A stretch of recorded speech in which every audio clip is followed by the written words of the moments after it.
Estoy muy feliz de volver a ver a algunas de las personas que estuvieron el año pasado, ¿no? Me alegra reencontrarnos, aunque sea de modo virtual.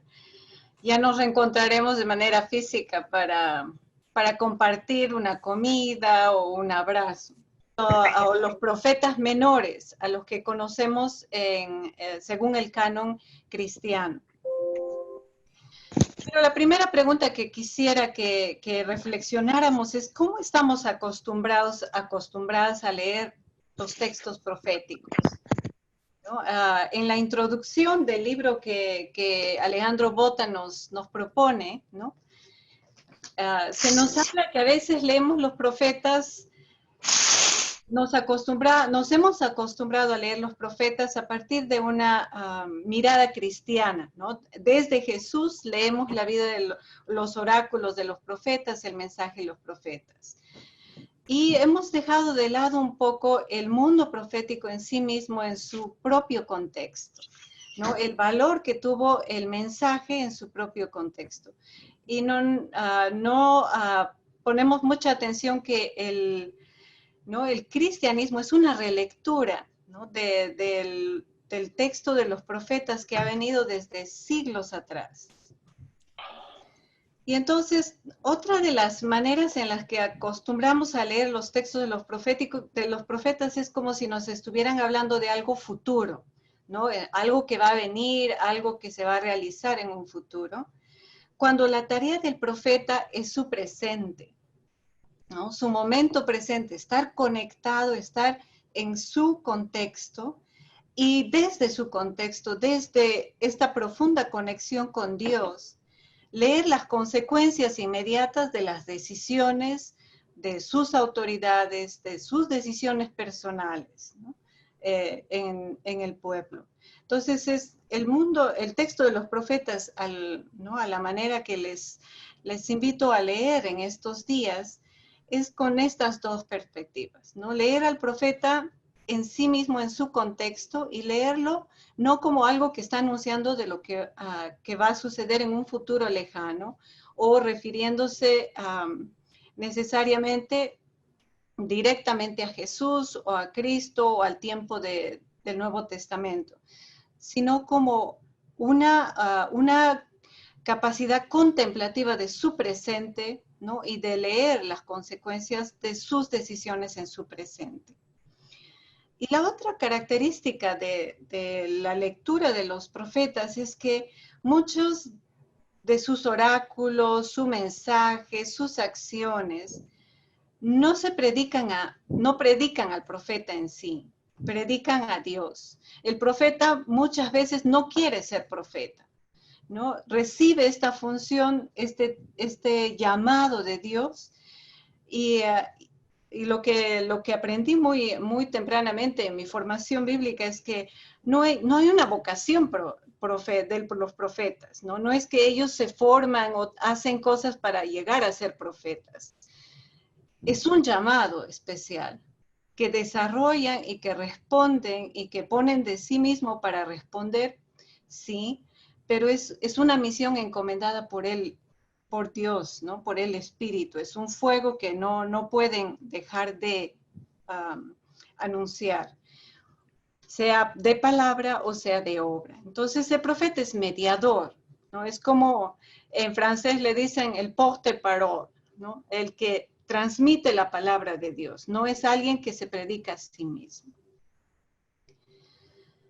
La otra cosa que es importante reconocer a manera de introducción es que existe una gran distancia en tiempo y en espacio, ¿no? En muchos casos, entre los profetas, el libro, y nosotros y nosotras hoy.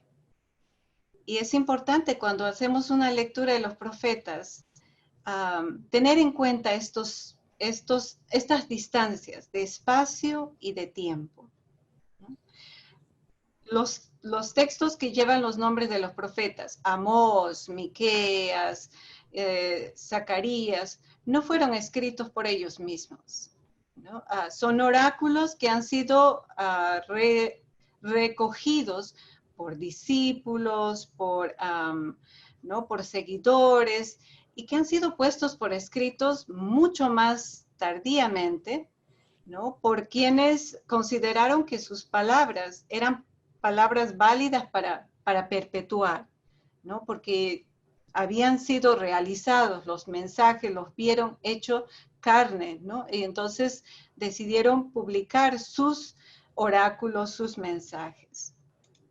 Entonces voy a compartir ahora el PowerPoint mientras lo voy preparando, ¿no? Es importante que tengamos en cuenta esta distinción. Ok.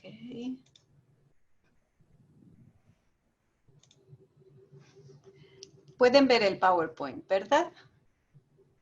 Sí. Sí. Sí.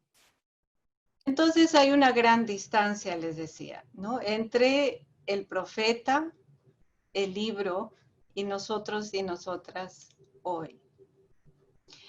Los textos a los que vamos a referirnos nos vienen a partir del siglo VIII a.C.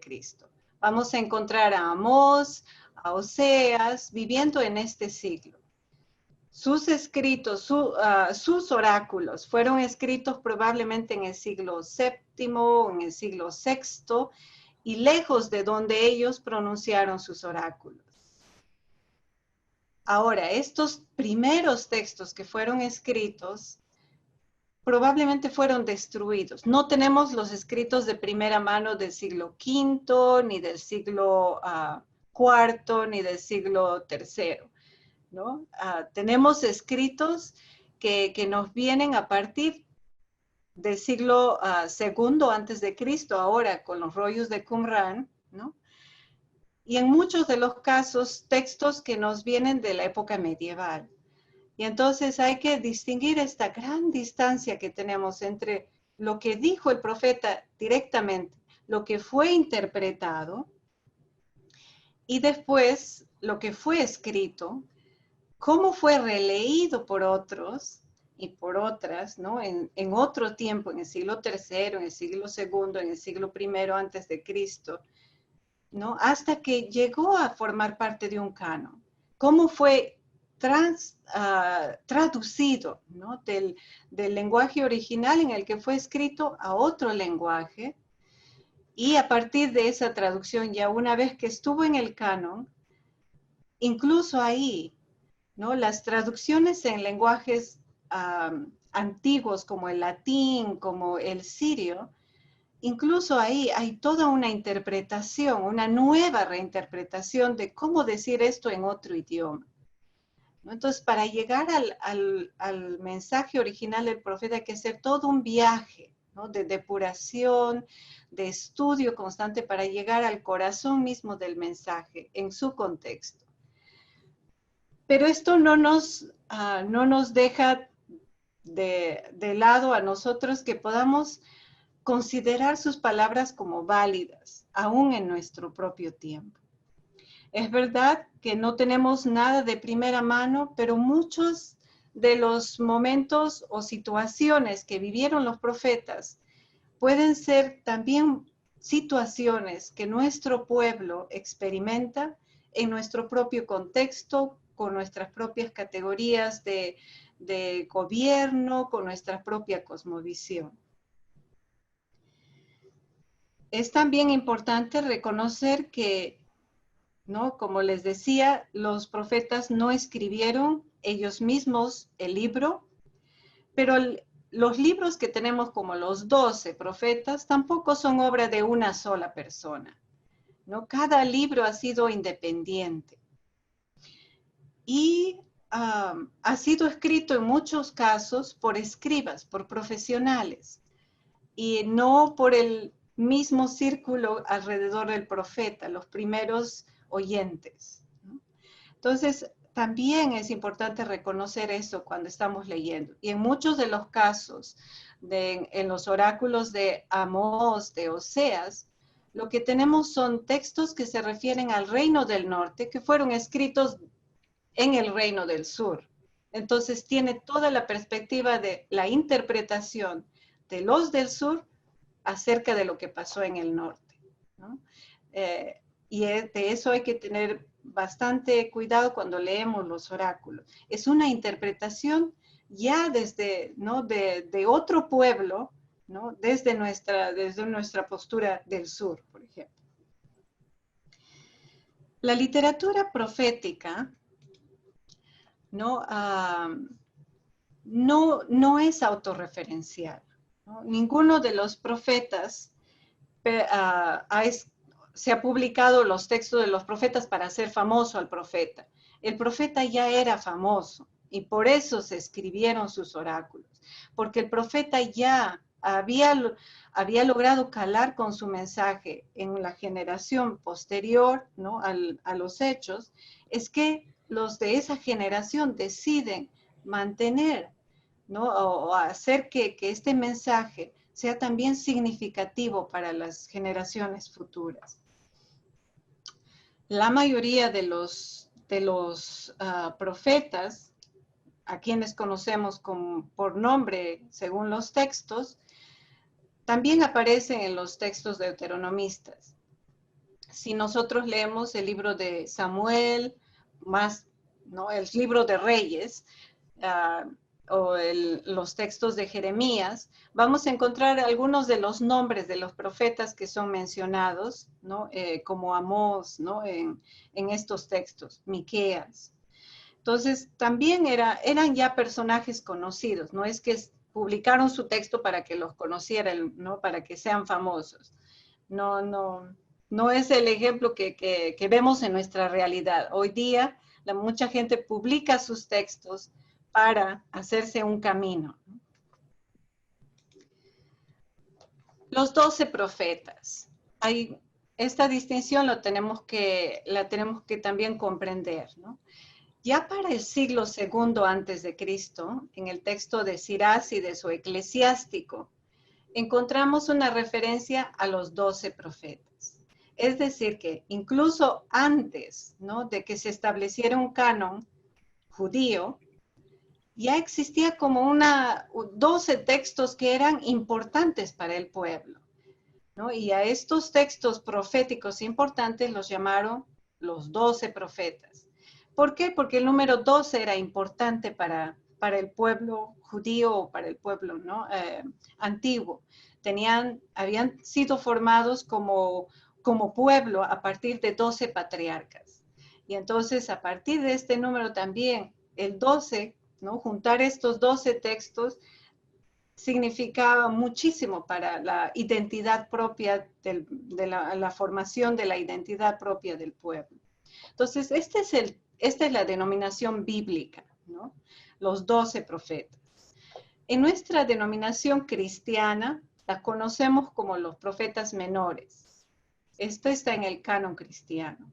Y los conocemos como profetas menores porque tenemos a los 4 grandes que tienen muchos textos, muchos oráculos, muchos poemas, etcétera, que son como la base fundamental de la profecía, ¿no?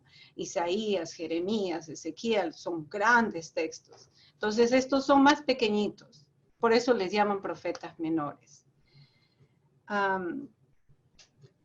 Y como les decía también, cada libro ha tenido un proceso independiente en su escritura y en su evolución.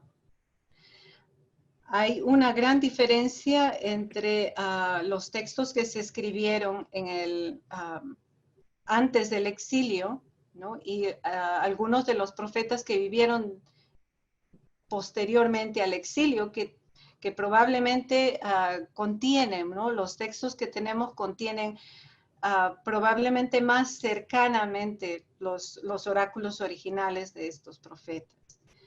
Los otros textos, Amós, Oseas, Miqueas, incluso Habacuc, Nahum, vienen desde una mirada postexílica con relecturas postexílicas de los oráculos, los poemas, las oraciones que ellos pronunciaron. También es importante darnos cuenta, y seguramente varios han experimentado, que cuando abrimos una Biblia, ¿no? Hay diferente orden, en los textos de los profetas. No aparecen según el orden de capítulos, de mayor capítulo a menor capítulo, o tampoco aparecen en un orden cronológico, ¿no? ¿Quiénes son los más antiguos? ¿Del siglo VIII, del siglo VII, del siglo VI? No.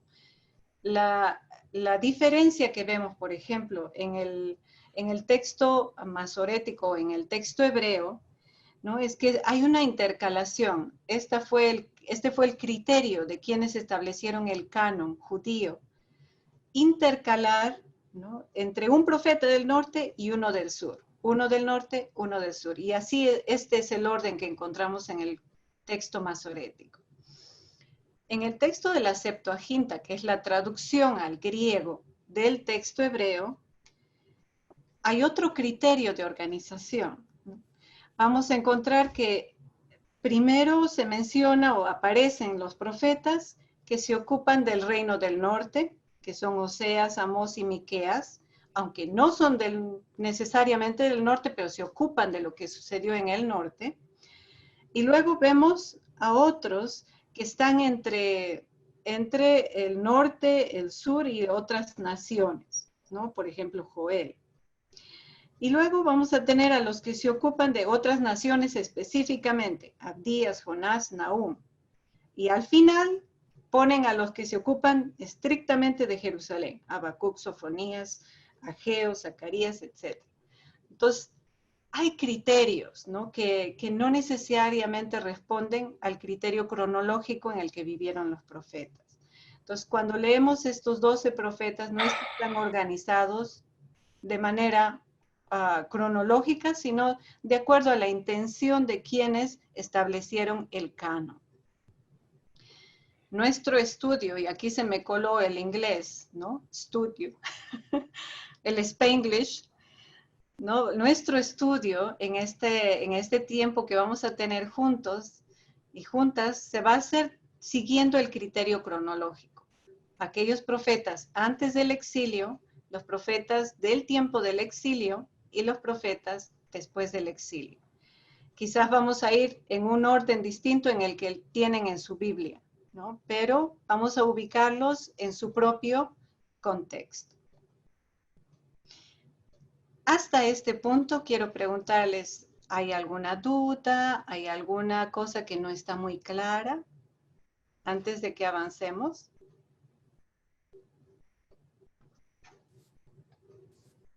Hermana Mila, Uh-huh. yo preguntaba al padre al comenzar que a mí se me ha hecho difícil agarrar los libros que nos recomendó porque me llegan dentro de 15 o un mes y pues ya va a pasar el curso. Sí, no se preocupen por el texto. En realidad es para profundizar. Todo el contenido del texto lo vamos a desarrollar en nuestras sesiones. Pero en realidad tener el texto ayuda porque la manera como lo presenta Botta, ¿no? Alejandro Botta me gusta, porque también trae a la actualidad, el contexto actual y compara muchas situaciones de nuestra actualidad con la situación de los profetas, ¿no? De cada uno de los profetas. Y eso nos ayuda como a entrar en diálogo y lo que puede ser, ¿no? una relectura a partir de nuestro propio contexto. Gracias. Entonces, no se preocupen, ¿no? Y si considero yo que van a necesitar leer algo específico, lo voy a enviar con anticipación.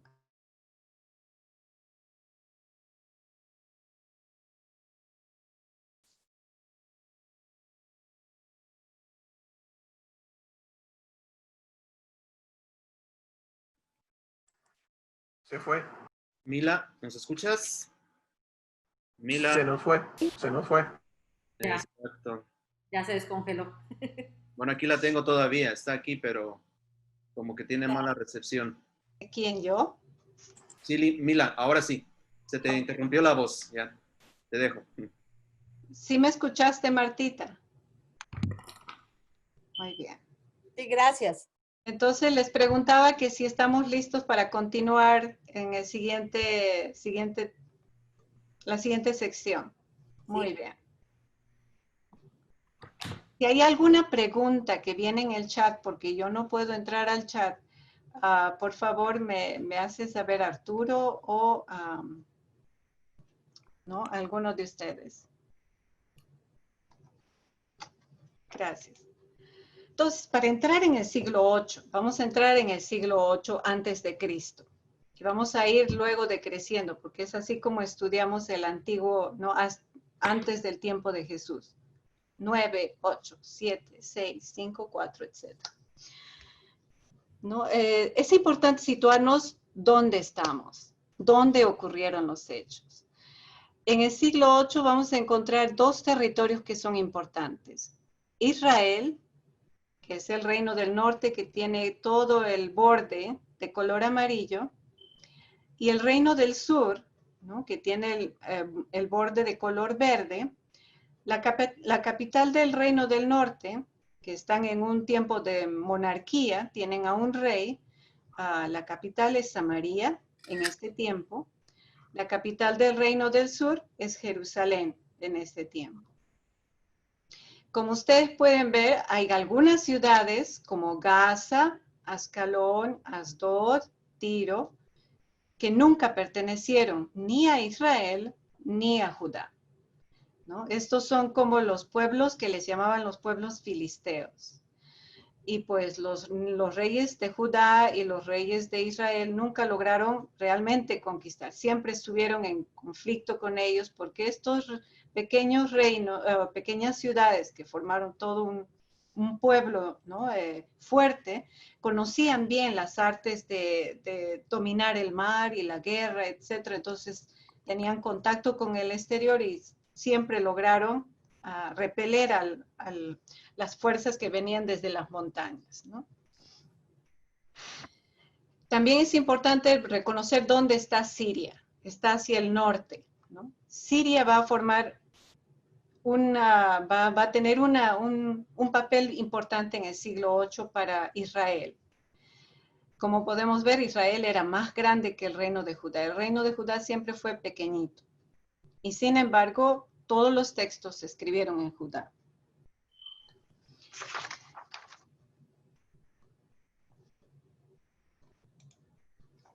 Para conocer la situación política, hay que tener en cuenta el sistema macro o el sistema global y el sistema micro o el sistema interno, ¿no? A nivel global, en el siglo VIII, ya desde el siglo X, en realidad el mundo asirio que viene desde el este, había sometido tanto a Israel como a Judá como vasallos, ¿no? Estos eran reinos, pero que tenían que servir de algún modo al imperio asirio. En el siglo VIII, el reino asirio incluso tiene una preponderancia mucho más fuerte como imperio militar, ¿no? Hay dos figuras, dos nombres que ninguno de ustedes espero le pongan a sus hijos, que son importantes, ¿no? Uno es Teglat-Falazar, que imagínense cómo le van a decir Teglita, ¿no? Teglat-Falazar II y Salmanasar V, que era su hijo. Bueno, estos eran nombres populares, obviamente, en Asiria, ¿no? Con Teglat-Falazar, el reino asirio llega a conquistar hasta el Mediterráneo. Entonces, venían desde el este, noroeste, llegaron hasta Siria, ¿no? Hicieron de Siria, que está al norte de Israel, su vasallo. Llegaron a Israel, a Judá, todos estos pequeños reinos eran sus reinos vasallos. Pero ellos no estaban contentos con eso. Incluso desarrollaron el arte de la guerra para que sean sus súbditos, para que pagaran más impuestos, para que sirvieran a su ejército y se apoderaran incluso de más allá del Mediterráneo. Esto obviamente le reventó a los sirios, que eran un reino fuertecito, y también a los egipcios, que querían tener el dominio del área del Mediterráneo. Y entonces se formó toda una coalición contra Siria, ¿no? Y en esta coalición contra Siria invitaron también a los de Israel y a los de Judá. ¿Qué pasaba a nivel interno? En Israel y en Judá vemos que es un tiempo de monarquía y hay dos posibilidades, porque están en el medio, entre el mar Mediterráneo que les permite a los asirios conquistar toda Europa, ¿no? Y conquistar también el sur, Egipto y África, o están en medio de los egipcios que desean ir al este, ¿no? Y que se alían con quienes están cerca del mar para combatir a Asiria. Ellos están en el medio y tienen estas dos posibilidades. O se someten a Asiria o se alían contra los enemigos de Asiria. Y en diversos momentos vamos a ver que los reyes de Israel van a hacer decisión de ser muy, muy amigos de Asiria, porque los sirios son los que están más cerca y les están siempre pisando los talones y no forzándolos a que se rebelen, etc. En otros momentos están cansados de donar sus productos hacia el exterior y no quedarse con los beneficios en su tierra. Y entonces se alían y están en batalla o en combate con Asiria, ¿no? Israel tiene estos momentos siempre de aliarse con uno y con otro. Judá, porque es tan pequeño, a veces no le importa tanto ni a uno ni a otro, ¿no? Israel era un territorio mucho más productivo, más grande, tenía más acceso a agua, ¿no? Tanto al lago de Galilea como al mar Mediterráneo, y sin embargo Judá estaba como en la montaña chiquitito, entonces casi nadie le prestaba mucha atención. Los únicos que peleaban contra Judá eran Israel, ¿no? Y los filisteos. Entonces, Judá casi no tuvo en este siglo tantos conflictos a nivel de grandes imperios. Lo tuvo más con su hermano del norte. Y entonces a nivel micro, cuando hay este tipo de alianzas, hay también corrupción, ¿no? Los reyes que deciden aliarse a los egipcios, a los sirios, ¿no? Reciben algún tipo de donaciones, de beneficios de estos reinos, y también reciben a los dioses que tienen, a los ídolos que tienen estos reinos, porque permiten hacer matrimonios entre estos pequeños reinos que se alían.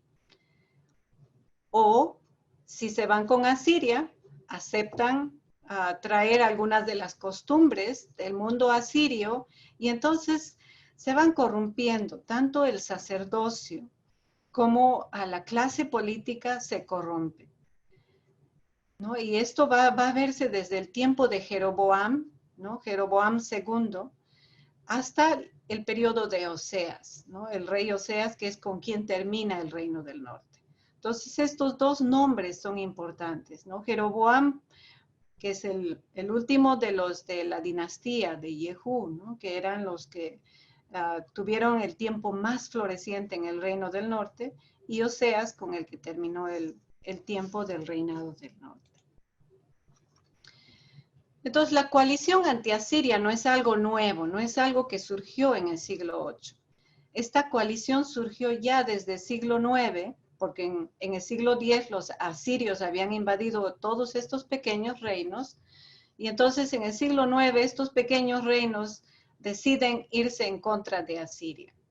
Como había mencionado antes, los de Israel en algunos momentos se fueron en contra de la coalición, en algunos momentos estaban a favor de la coalición.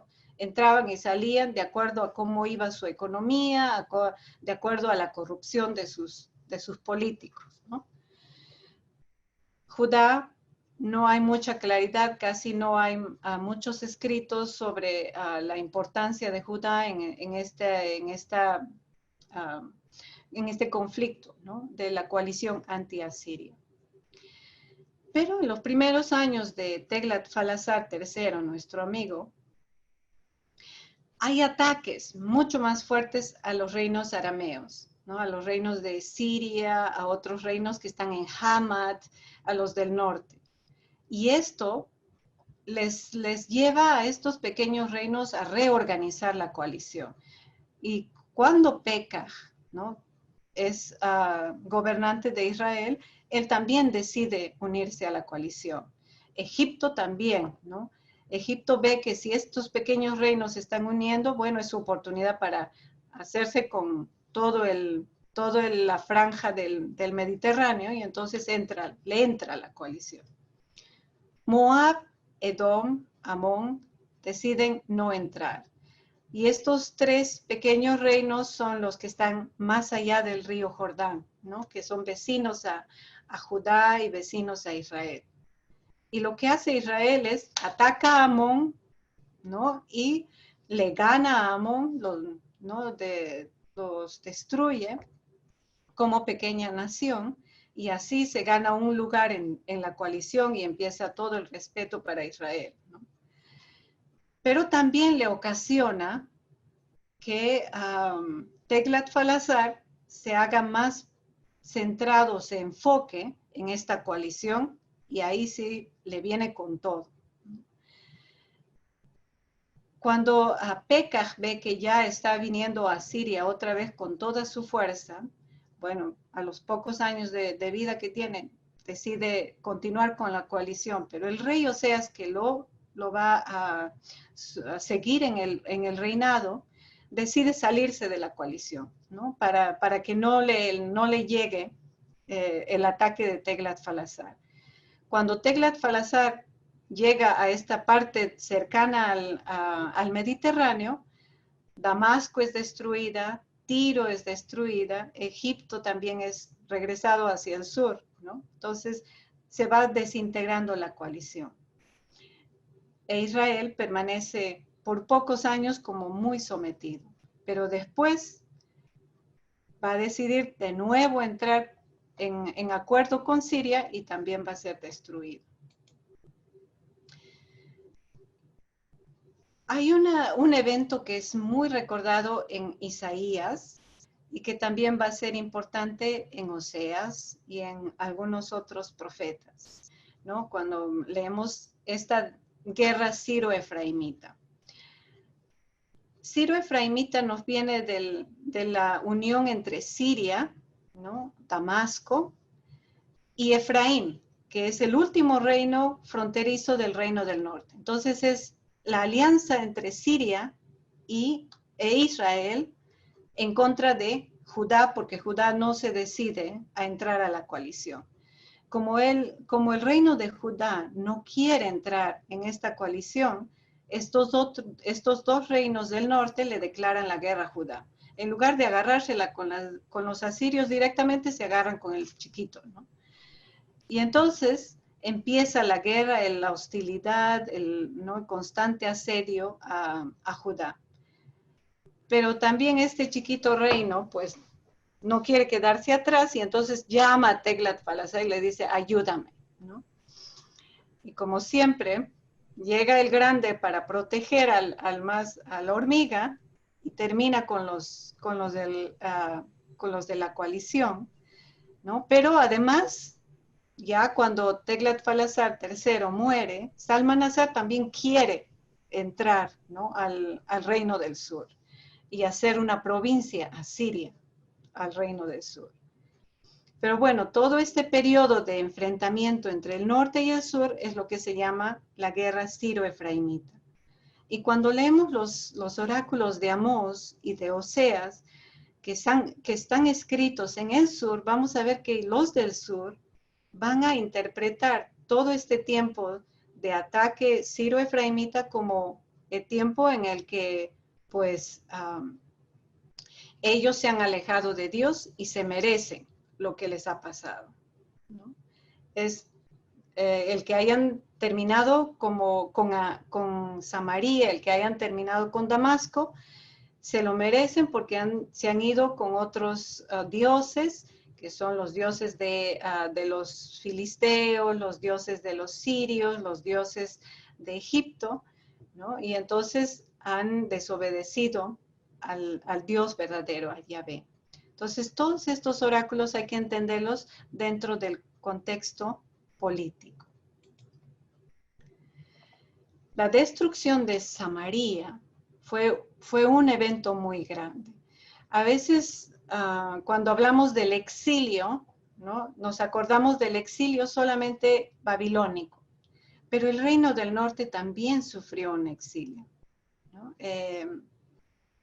El reino del norte, porque no tuvo sus escritos, no tenemos los escritos del reino del norte directamente de ellos, es que no tenemos toda la historia completa de la realidad. Pero ellos sufrieron en tiempos de Oseas, la población o la clase alta fue llevada, fue exiliada, fue sacada de Samaria y toda el área fue repoblada con otras naciones, gente traída de otros pueblos. Y por eso es que ya incluso en tiempos de Jesús, vamos a ver que hay un desprecio de los del reino del sur hacia los del norte, porque no los consideran completamente judíos, porque estos no vienen de una línea pura, ¿no? Han metido a filisteos, han metido a amonitas, han metido a moabitas en este territorio, y entonces no son un reino con el linaje puro. Y pues la ciudad fue sitiada, los templos o los santuarios en el reino del norte que habían sido importantes, el templo de Betel, el templo de Shiloh, ¿no? Van a ser destruidos y pues van a vivir el mismo desastre que vivió, ¿no? De pérdida de identidad, pérdida de fe, de pérdida de sus seres queridos, que sufrió el reino del sur más adelante. Entonces, en este proceso de destrucción, la figura importante es Salmanasar V, que es el hijo de Teglat-Falazar III. En el contexto religioso, y había tocado un poquito sobre esto antes, ¿no? Las alianzas políticas que hizo el Reino del Norte permitió que se introdujera la religión cananea, la religión egipcia, la religión asiria, filistea, en todo este territorio. El Dios de los pastores israelitas era un Dios Yahvé que no tenía imagen, no tenía un rostro concreto. Era un Dios que caminaba con ellos, pero va a adquirir una forma por la influencia de estas otras religiones, ¿no? Por la influencia de estos otros pueblos que tienen ídolos o que tienen figuras para representar a su Dios, ¿no? Y entonces vamos a ver que por ejemplo, la esposa de Yahvé va a ser representada realmente con una figura femenina, y vamos a encontrar incluso, ¿no? a las figuras de Yahvé a la manera, representado también a la manera de Baal, ¿no? Pero no solamente eso, ¿no? No es solo la introducción de otros dioses, sino también es la manera de rendir culto a estos dioses. Va a entrar en la manera de rendir culto a Yahvé. El pueblo que seguía a Yahvé era un pueblo que tenía muy en cuenta el aspecto ético o el aspecto del comportamiento social para demostrar su fe en Yahvé. En estas otras religiones, el comportamiento ético no es importante. Lo importante son los ritos, son las manifestaciones litúrgicas, son los sacrificios, las formas externas de religión a través de rituales. Y entonces esta manera de adorar a sus dioses es también adoptada por muchos de los israelitas como manera de adorar a Yahvé. Y ahí va la palabra de los profetas diciendo que se han prostituido. ¿Por qué? Porque han dejado este aspecto ético que era importante, ¿no? El aspecto del cuidado por el otro, por la creación, el respeto por la sociedad, por la comunidad, porque les interesa mostrar que son religiosos solo a través de sacrificios, de las múltiples fiestas que tienen, que ofrecen, ¿no? Las riquezas que dan. Y los privilegios en los santuarios y los privilegios que tienen la clase sacerdotal, las vestimentas, todos los utensilios, etcétera, estos llegan a ser más importantes que el comportamiento ético, que era eje de la religión, ¿no? Israelita. Entonces, para comprender el mensaje de los profetas es importante esto. Y ahora quisiera que tomáramos unos 6 o 5 minutos de reflexión personal. ¿Qué aspectos de esta realidad en el Reino del Norte me llaman la atención? ¿Qué comportamientos de las autoridades políticas y religiosas de estos tiempos son similares, ¿no? de este tiempo nuestro, son similares a las del siglo VIII, ¿no? Las de las autoridades políticas y religiosas del siglo VIII. Y también quisiera que pensáramos en nuestras prácticas litúrgicas hoy. ¿Cómo estamos viviendo nuestra práctica religiosa? Solamente como una demostración ritual, expresión a través de las liturgias, expresión a través de lo externo. ¿Dónde está nuestra práctica ética, ¿no? Que también viene como herencia de esta religión ancestral judía, la religión cristiana, que viene a partir de Jesucristo, que es lo mismo que va a insistir, ¿no? La práctica de la justicia, la práctica del amor, más allá de la práctica de rituales y sacrificios y ayunos y seguir la ley, etc. ¿Cómo estamos hoy? De manera individual y también como iglesia. Mila, Sí. y yo quisiera referirme solo al aspecto de esta realidad que me llama la atención. Pienso que en aquellos tiempos, como ahora, se siguen dando alianzas, se siguen dando nacionalismos, se siguen dando discriminaciones de un pueblo por otro y siguen dando guerras también. Esto pienso que no es nuevo, la misma realidad actualmente. Y por ejemplo, en tiempo de Jesús me llamaba poderosamente la atención cómo denigraban los del sur, los de Jerusalén, denigraban a los del norte. Estos son los, puede venir algo bueno de Nazaret.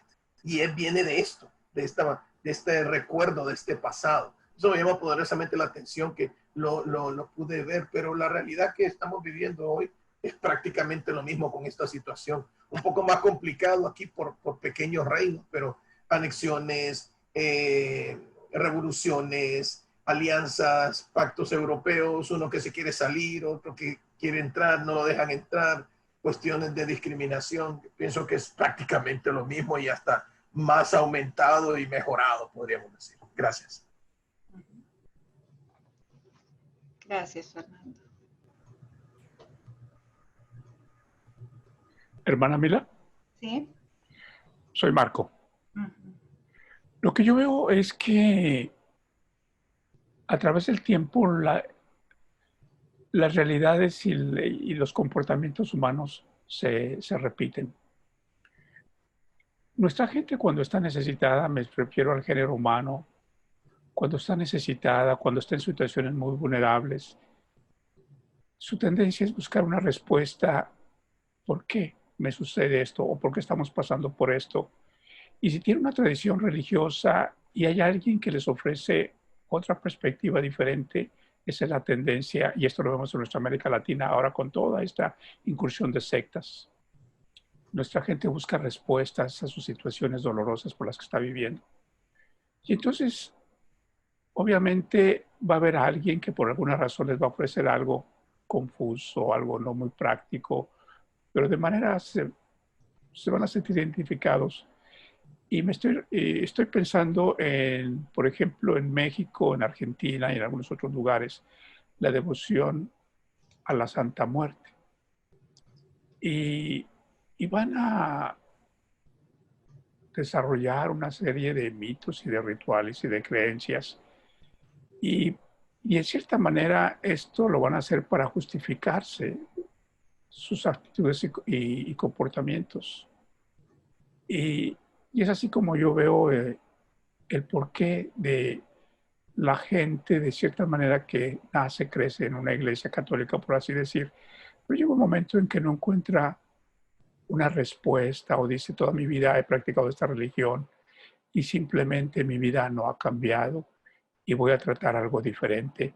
Y esto me llama la atención y de cierta manera percibo lo que pasó en esas realidades a las que nos estamos refiriendo y lo que está sucediendo ahora. Me preguntaban si podía darles los nombres de los profetas del norte y del sur, de profetas que se refieren a otras naciones, ¿no? Los profetas que se refieren al norte, encontramos a Amós y Oseas en el siglo VIII. A Miqueas vamos a encontrarlo refiriéndose al norte, pero más ubicado desde el sur, ¿no? Luego, los otros profetas van a vivir en el sur, pero van a referirse a las otras naciones. Entonces, a medida que vamos estudiando, vamos a ver a Habacuc si se refiere a Babilonia, si se refiere a qué otros reinos.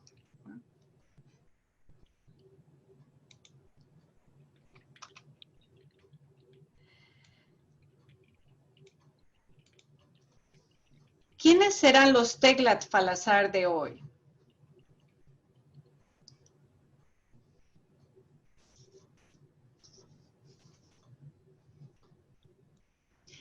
¿No? Porque hay toda un deseo de imperialismo también el día de hoy.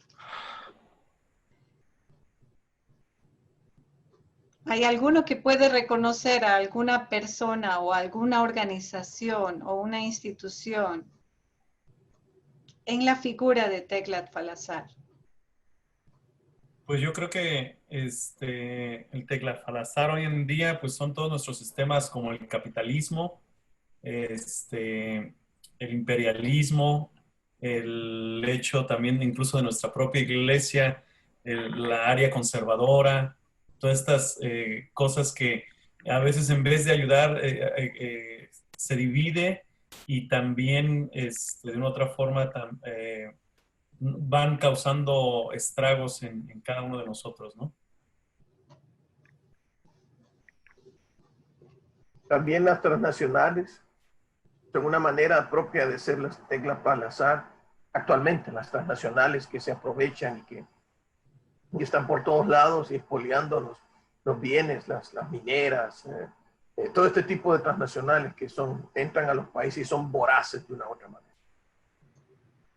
Y que no tienen un rostro concreto, ¿no? No tienen un lugar de base concreto al que pueda ir uno a quejarse o a hacerle la guerra, porque están en todas partes y en ningún lugar.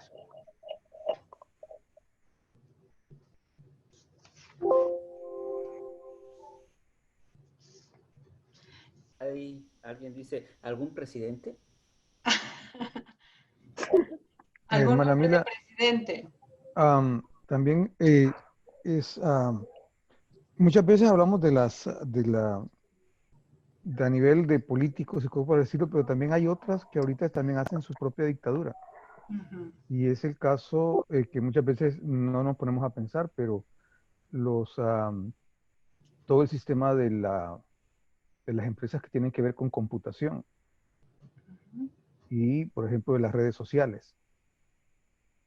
También crean sus propios parámetros para ver quiénes están, quiénes no, y quiénes suspenden. Y luego también, como decía Roberto, a nivel de sistemas de imperialismo. Pues nosotros podemos hablar de Estados Unidos, pero también está el imperialismo chino y transnacionales de gobierno que quieren imponer agendas a otros países, en el caso de Naciones Unidas.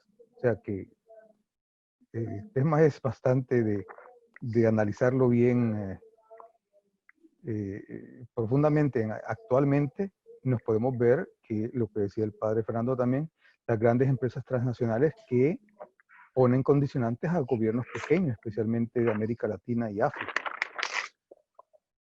Clarita. Ya va. Los que, a mí me parece que los teclas Salazar de hoy son nuestros gobiernos corruptos, que en estos momentos de crisis sacan partidos cobrando el doble, el triple, el 100 de lo que se necesita. En Panamá hubo que se estaba cobrando, costaba $7,000 un respirador y estaban haciendo por $49,000. Entonces, estos son los teclas Salazar, los que en momentos de crisis se aprovechan del pueblo, los que pescan en río revuelto, los que realmente no les interesan las personas. Esos son para mí los teclas Salazar. Y Trump, por supuesto, ¿verdad? Que me parece que se quiere meter en todos los países y que sí tiene mucho que ver. ¿Y qué hay de nuestras prácticas litúrgicas?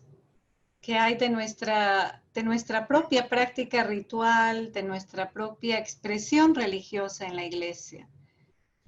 ¿Puedo comentar? A ver, Pablo.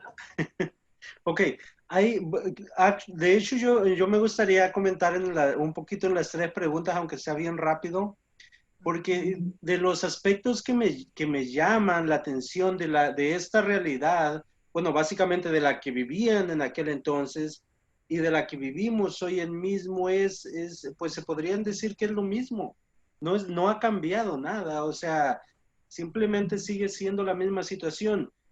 Una de las cosas es, por ejemplo, de que solamente como los profetas y los escritos que tenemos fueron escritos básicamente en tiempos donde había guerra, donde había situaciones, pues ahora sí, de opresión, situaciones fuertes que hubieran. Y creo que nosotros estamos en esta misma situación. Solamente cuando tenemos una situación bien grave es cuando buscamos a Dios. Entonces Dios siempre está, pero nosotros nada más cuando lo necesitamos, y ya cuando no lo necesitamos, como que pues ya no te necesito, gracias, ahí te busco cuando te ocupe. En el comportamiento de las autoridades, pues podría decir que básicamente pues volvemos a lo mismo, es igual, era igual antes, es igual ahorita, siento que no ha cambiado nada. Las autoridades, o sea, los sistemas que tenemos de política ahorita son igual a los que teníamos antes. Los sistemas de religión que tenemos ahorita son igual a los que teníamos antes. Básicamente como que no veo que haya tanta diferencia entre ninguno de estos dos. Y el otro de las prácticas litúrgicas de hoy en día, yo, por ejemplo, bueno, voy a hablar específicamente de mi parroquia. En mi parroquia se detuvo básicamente todo. O sea, sí tenemos nada más la misa por el Facebook, que es donde el párroco de mi parroquia hace la misa a través del Facebook. Pero nosotros teníamos un programa demasiado grande. Y este programa incluía, bueno, le llamábamos catequesis familiar, porque incluía desde los padres hasta niños de 4 o 5 años en adelante, teníamos en preparación. Ahorita creo que ninguna persona, o sea, no se está tomando ninguna preparación. Y cuando yo les dije que yo quería pues continuar con esta preparación que tenemos, simplemente me dijeron que no. Entonces, yo estoy dando preparación ahorita, pero de mi parroquia están nada más bien poquitas personas conectadas conmigo. Básicamente fueron personas de fuera que se conectaron, personas que ni siquiera son católicas, están conectadas a mis clases. Pero de otras personas, o sea, de la parroquia, como que se podría decir que el 99% de lo que hacíamos básicamente se detuvo. No hay nada, no se está ofreciendo nada. O sea, anteriormente, pues cuando menos los sacramentos los ofrecíamos. Ahorita no estamos ofreciendo ni siquiera eso. No hay nada para la comunidad, básicamente. Entonces, estamos en una situación donde tenemos que tener algo bien fuerte en nuestras vidas para poder tratar de buscar a Dios. Y se me hace bien injusto de que no busquemos a Dios cuando estamos contentos. O sea, yo, por ejemplo, una de las cosas que comentaba hace mucho de que cuando casi siempre que queremos hablar de Dios o cuando nos reunimos así, siempre hablamos de que no, a mí me ha ido tan mal y que yo he sufrido tanto, pero nunca hablamos de que, oye, me ha ido de maravilla, o sea, siempre he estado bien, o sea, de las cosas bonitas, siempre como cosas tristes cuando se refiere a Dios. Y Dios, pues, no es tan triste, sino que es lo contrario. Muchas gracias, Pablo. ¿No? Yo creo que en este tiempo también es importante, podemos decir, por la pandemia no podemos salir, lo único que hay son misas. ¿Es la única expresión religiosa que podemos tener en este tiempo? No. No. Alejandra. Yo nada más iba a decir también pues lo mismo que estaba hablando ahorita nuestro hermano Pablo. En nuestra parroquia está pasando algo parecido, pero lo peor de todo es que ni siquiera tenemos misa en español. Entonces, ahorita a nosotros, por ejemplo, ya se nos permitió aquí en Georgia tener las misas dentro de la templo, pero son limitados porque hay espacios entre cada familia, entre cada personas y todo eso. Entonces, a nosotros lo que nos pusieron es que teníamos que hacer reservación online para poder entrar a la misa. Y obviamente, ¿quiénes estaban quedando fuera de todo eso? Los hispanos. Los hispanos, porque para cuando ya entrábamos nosotros ya estaban llenos todos los espacios. Entonces, nos vimos en la necesidad de hablar con el padre que en nuestra parroquia está pasando algo bien difícil, porque aparte de todo, justo cuando todo esto comenzó de la pandemia y comenzaron a cancelar las misas, también nos enteramos que el padre, que ya había estado padeciendo y batallando con el cáncer, tuvo una recaída muy fuerte y de hecho ahorita está bastante malito, no saben si va a poder librar esto porque no le está respondiendo el tratamiento. Entonces, meten a otro sacerdote provisional que tampoco habla español, entonces él como que venía perdido, no sabía nada, y estamos, lo que era la comunidad hispana allí, que ya éramos como unas 300 personas que íbamos semana tras semana a la misa, totalmente perdidos y desbalagados, como ovejitas así, cada quien por su lado, porque no hay nada, o sea, ni la misa en español siquiera, ni la misa en español. Entonces, un día me habla la secretaria May y me dice, Alejandra, dice, necesitamos que hagan algo. Y le digo, sí, dime, ¿como de qué o qué? Dice, pues aunque sea, dice, hagan cantos, dice, y pónganlos en Facebook, dice, para que la gente no se sienta tan desamparada. Digo, pero pues la gente lo que necesita es algo no sé, liturgia, mirar a un sacerdote o alguien que les diga algo. Le digo, no nada más oírnos cantar. Entonces, Alejandra, no necesita mirar al sacerdote. No, pero o sea, me refiero que necesitan escuchar palabras de alguien, ¿verdad? Algo que les traiga algún mensaje, y lo comentamos con el diácono de la iglesia, pero resulta que el diácono, como es una persona bastante mayor de edad, está indispuesto la mayoría de las veces. Entonces, hasta ahorita no se ha podido hacer nada. Somos como 3 o 4 piojitos que vamos ahí, que alcanzamos a ir a la misa en español, en inglés, y pues algunos de ellos no entienden nada tampoco, como dicen, vienen nomás para sentirse que son parte de, pero pues no entienden nada, y pues estamos ahorita así, que no tenemos nada. Ahora sí que como de lo que deberíamos tener algo, ¿verdad? Alimentándonos, sobre todo en este tiempo tan difícil. Vamos a escuchar al Padre Manuel y después vamos a continuar. Vamos a tener otros espacios para dialogar después, ¿ok? Yo solamente quería compartir y bueno, también que me extraña cómo si hay tantas voces proféticas que van en contra del culto porque olvidaron la parte ética, la parte moral. ¿Cómo es que, bueno, y también en el aspecto de la relectura que hace el hermano Jesús de todas estas prácticas también, y el énfasis también en la práctica ética y moral del compromiso? ¿Cómo es que siempre seguimos obsesionados con la parte litúrgica? No nos libramos. ¿En qué momento se perdió esta parte ética de estar escuchando día tras día, domingo tras domingo, todo el aspecto de los profetas en contra de prácticamente del culto y seguimos en lo mismo? Mila, tú lo sabes mejor en la práctica de los seminarios, ¿no? De cómo la importancia litúrgica es enfatizada de una manera escandalosa y no tanto la palabra de Dios, de que esto viene desde la iglesia jerárquica. Y bueno, como también nuestra iglesia está más acostumbrada también a sentirse abandonada si no tienen el culto, si no tienen al sacerdote, si no tienen el lugar donde ir a recibir los sacramentos. Solamente esto como que deberíamos de releer y esperemos que este curso nos ayude a cambiar nuestra manera de entender la divinidad, ¿no? Que no es que sea mala la liturgia, no es que sea mala el aspecto de las normas, pero yo creo que debemos de cuestionar también el aspecto moral y ético y que debería de ser nuestra vida, nuestra manera de relacionarnos con Dios. Muchas gracias, Manuel. Sí, vamos a tener otros espacios para seguir compartiendo, pero quería enfatizar en este tiempo como un kairos. Este es el momento en el que estamos exiliados por una pandemia para ponernos, ¿no?, en reflexión y encontrar nuestra identidad como cristianos, como seguidores de este Jesús. Cómo repensar, evaluar nuestras prácticas religiosas y ver dónde encontramos la Eucaristía hoy, sin necesariamente ir a misa. ¿Dónde encontramos la comunión?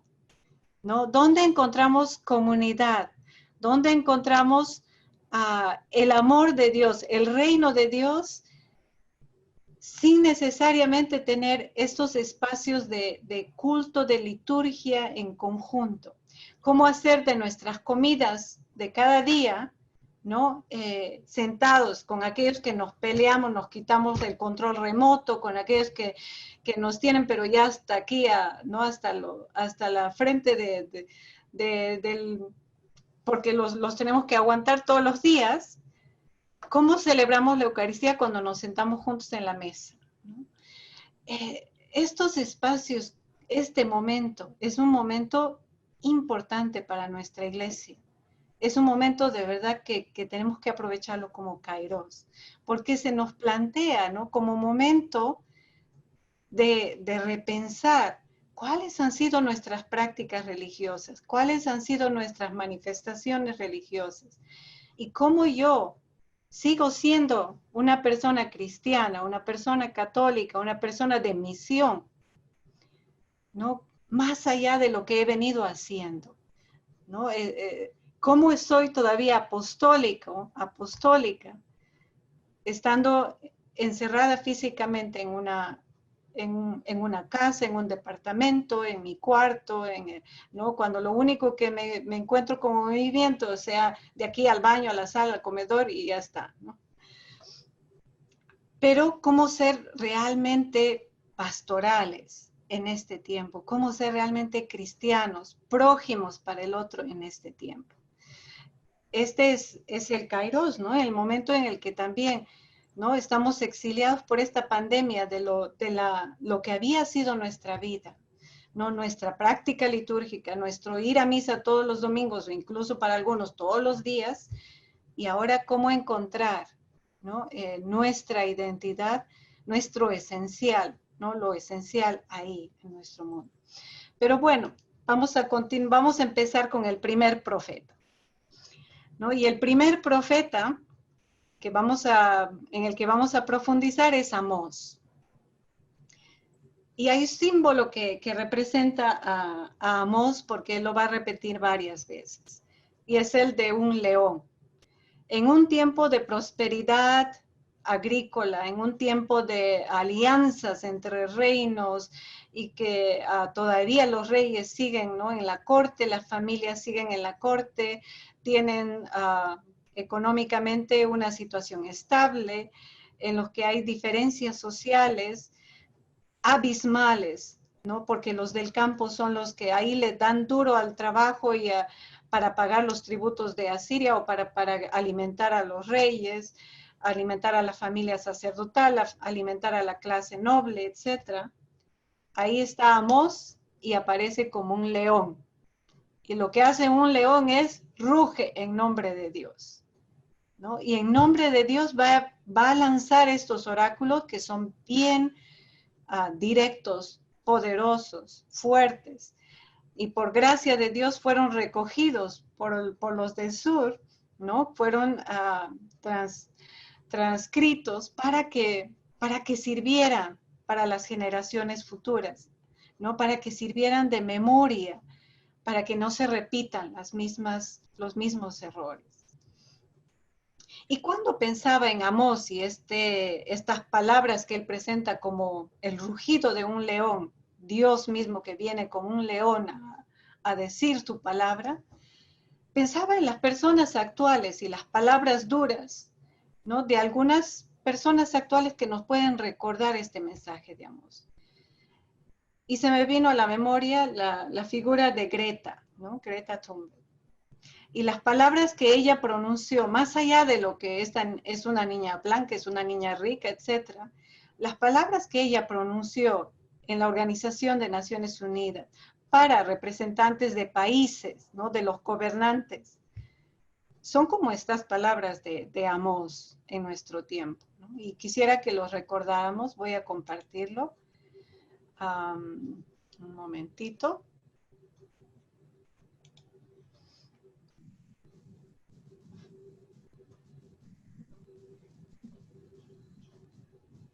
What's your message to world leaders today?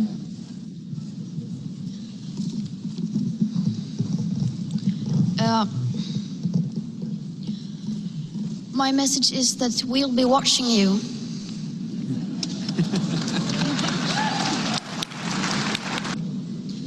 This is all wrong. I shouldn't be up here. I should be back in school on the other side of the ocean. Yet you all come to us young people for hope. How dare you? You have stolen my dreams and my childhood with your empty words, and yet I'm one of the lucky ones. People are suffering, people are dying, entire ecosystems are collapsing. We are in the beginning of a mass extinction, and all you can talk about is money and fairy tales of eternal economic growth. How dare you? For more than 30 years, the science has been crystal clear. How dare you continue to look away and come here saying that you're doing enough when the politics and solutions needed are still nowhere in sight? You say you hear us and that you understand the urgency. But no matter how sad and angry I am, I do not want to believe that. Because if you really understood the situation and still kept on failing to act, then you would be evil, and that I refuse to believe. You are failing us, but the young people are starting to understand your betrayal. The eyes of all future generations are upon you. And if you choose to fail us, I say we will never forgive you.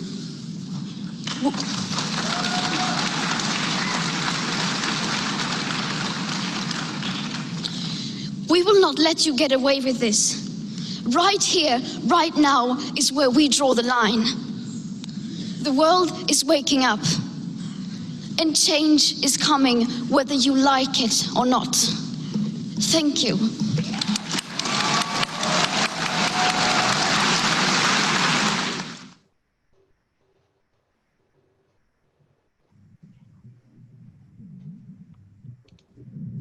Para entender a Amós, al profeta, entonces es importante reconocerlo como este león que está cansado de ver lo que ve, ¿no? Y quiere hacer sentir su voz. Hay que situar a Amós en tiempos de Jeroboam II, ¿no? Y en tiempos del rey Osías en Judá, entre los años 791 a 752. Amós no vio la caída del reino del norte. Lo que él veía es la vida lujosa en la corte. ¿No? Menciona los grandes templos de Betel, de Gilgal, mencionan, ¿no?, la riqueza vivida por la familia noble en Samaria. Amós nació en el reino del sur, ¿no? Él venía desde el reino del sur hacia el reino del norte, viendo todas las riquezas del norte. Y vamos a encontrarlo como proveniente de Tecoa. Tecoa es en el norte del sur, en el reino del sur, y vamos a encontrar que en el segundo libro de Samuel, este es un lugar de sabios e inteligentes, ¿no? Hay una mujer especialmente sabia en Tecoa, y ahí va a buscarle a los reyes para tener algún tipo de consejo. Entonces es un lugar de gente sabia. Y aunque él mismo no acepta para sí el título de profeta, acepta que ha sido enviado a profetizar.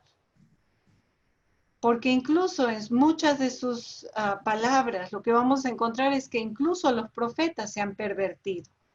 Incluso los profetas se han llevado a la corrupción. Se han dejado llevar por la corrupción. Y él no quiere ser identificado con estos profetas. No quiere ser un nabí, ¿no? Él es un pastor, pero ha sido enviado, ha sido llamado con una misión y pues no la puede dejar de cumplir. El libro en realidad es bien corto, ¿no? Tiene solamente nueve capítulos. Vamos a encontrar que este material profético tiene diferentes géneros, ¿no? Vamos a encontrar narraciones, visiones, oráculos, ayes. Cuando digo ayes es ay de ti, ¿no? Ay de ti. Y doxologías, que son como un tipo de oración al final de las palabras que Dios dirige o de las palabras que siente el profeta que Dios lo llama a decir. Y entonces, como en la mayoría de los libros, los primeros 2 versículos que encontramos en el profeta Amós, en realidad constituyen el título del libro, ¿no? Ninguno de los rollos que fueron escritos tenían un título. Se reconocían por las primeras palabras que surgían a partir del rollo. Y pues aquí vamos a encontrar palabras de Amós, uno de los pastores de Tecoa, visiones que tuvo acerca de Israel en tiempos de Osías, rey de Judá, y en tiempos de Jeroboam II, ¿no? Hijo de Joás, rey de Israel, 2 años antes del terremoto. Bueno, este es como el contexto en el que vamos a encontrar a Amós. Y en los 3 primeros capítulos, en los 2 primeros capítulos vamos a encontrar a Israel, las palabras que él dirige a Israel en medio de las grandes naciones. ¿Cuál es el lugar de Israel en medio de las grandes naciones? ¿No? Y amenazas, palabras duras a Israel en el contexto de las grandes naciones. Desde el capítulo 3 vamos a encontrar esta idea de la elección de Israel no es un privilegio, ¿no? Y se condena a la clase noble de Israel y vamos a escuchar las visiones de Amós y una doxología. En el capítulo, esto va desde el capítulo 3 hasta el capítulo 9, y al final, en el capítulo 9, Amós vuelve a insistir en que la elección no es privilegio. Este pueblo que se considera elegido, no porque ha sido elegido, Dios le va a permitir todo lo que hace y todo lo que quiere. Una vez más va a situar el profeta a Israel entre las naciones, y al final, en los últimos 4 versículos del capítulo 9, vamos a encontrar unas palabras de salvación.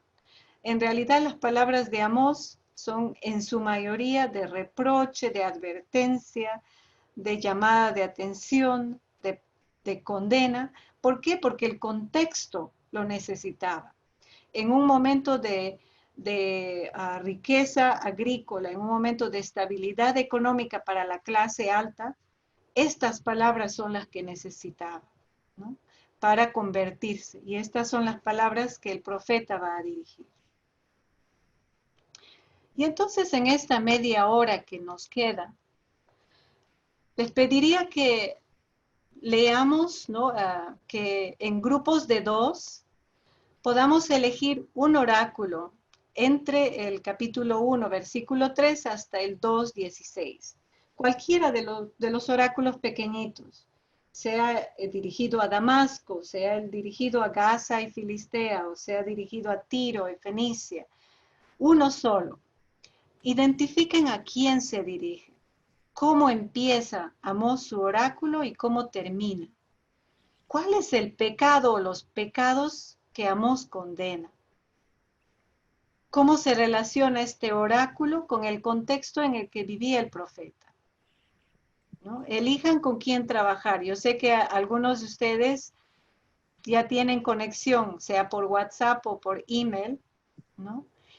Y si en lo posible puedan compartir con alguien. Primero lean de manera individual, respondan a la pregunta de manera individual. En esta media hora, no les voy a dar más tarea de las 2 horas que tenemos. Y luego hagan el esfuerzo de encontrar con alguien, ¿no? Alguien del grupo, para responder estas preguntas. Y me envían esta respuesta a mi correo antes de las 6 hoy día, ¿no? Para completar nuestro tiempo de estudio.